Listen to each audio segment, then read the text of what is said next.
short dars after Friday prayers.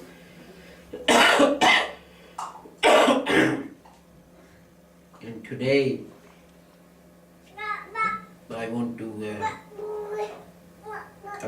it. I've taken it from volume 2 of Farooq Saab's speeches.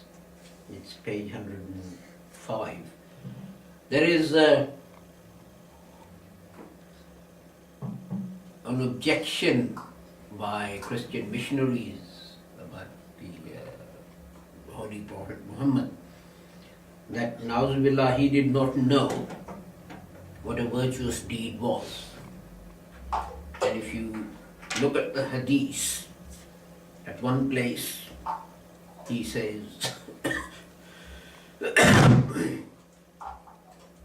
about one thing that it's the most virtuous deed, and then in another place someone else asks the same question, and the Holy Prophet Muhammad sallallahu alaihi wasallam gives a different reply. And the promised Messiah alayhi salam answers that on pages 105, 6 and 7. Now, the beauty of what the Holy Prophet Muhammad did was that he took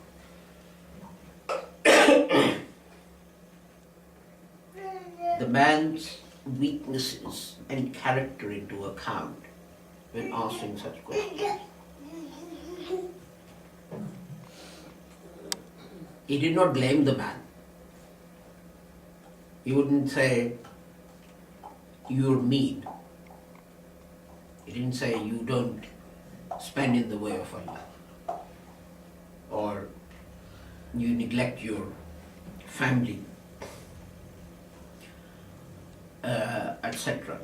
Because if he did that, if he blamed the person, then this person would simply become annoyed and perhaps not listen to the message that the Holy Prophet Muhammad sallallahu alaihi wasallam is trying to impart to him.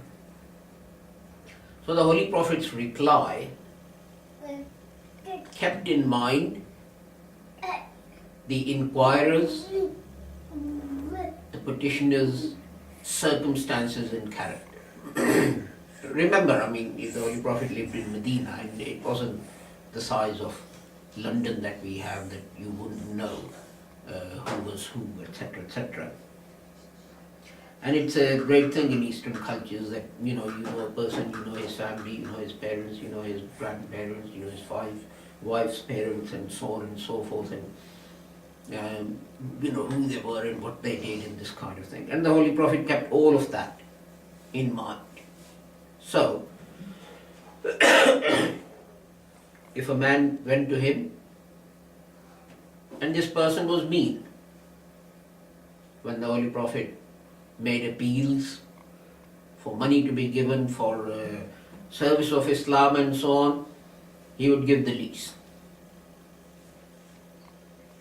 And this person would ask, what is the most virtuous deed?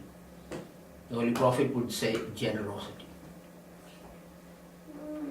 Because obviously, the most virtuous deed in God's eyes for someone is to forsake what he is doing and do something else just to please Allah. If you're already doing something, and the Holy Prophet said, well, this is the most virtuous deed, you're already doing it, then you won't benefit from the advice you're being given. So this is why there is this misconception or this misperception that the Holy Prophet didn't know, Nauzubillah, what was the most virtuous deed. It comes from a misunderstanding of human nature and human psychology. It doesn't recognize the fact that a person improves himself or his character or his moral behavior by addressing the weaknesses that he has. This is why if the Holy Prophet Muhammad saw someone and that person was ignoring his family, for example, and he asked the Holy Prophet, what's the most virtuous deed? The Holy Prophet would say, looking after your family.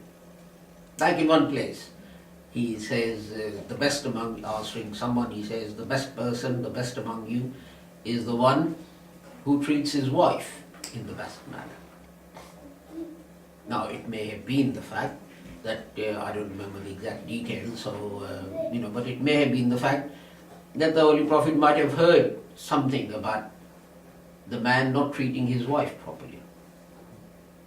If the Holy Prophet had turned around and said, well, you're asking me, and look at the state of your home, and you beat your wife daily, and you don't provide food for your family, and this and that, and you come to me and you're asking, what's the most virtuous deed? What kind of man you are you? Look after your home first, and then come and ask me, what's the most virtuous deed? What effect do you think it will have on that man? Will it have a positive effect, or will it have a negative effect? The point of the advent of a prophet is to reform people and their character.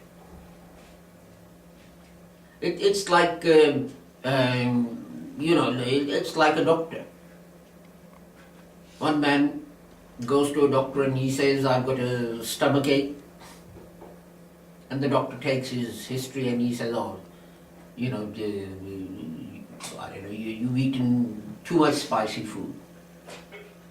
Another one goes and says to the doctor, I've got a pain in my stomach, and the doctor listens to him and he says, you've got stomach ulcers.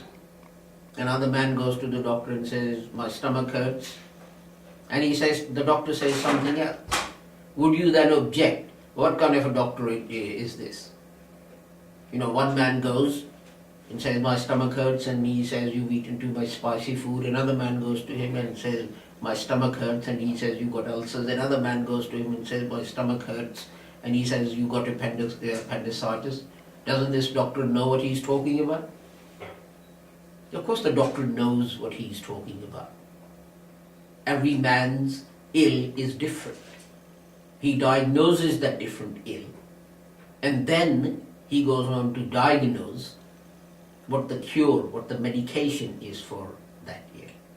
And this is what the Holy Prophet Muhammad ﷺ was doing by giving different answers to different people.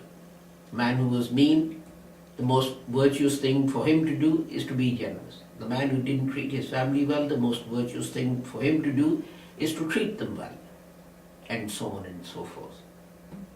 So I've sort of summarized what the promised Messiah said in reply to this objection by Christian missionaries. We should remember these things when we hear objections and so on, and this is what Ahmadis used to do. Every time someone raised an objection against Islam or the Holy Prophet Muhammad ﷺ or whatever, they would write a letter to the promised Messiah, and he would then give an answer during one of his discourses, so that the whole Jamaat would become aware of what the reply was.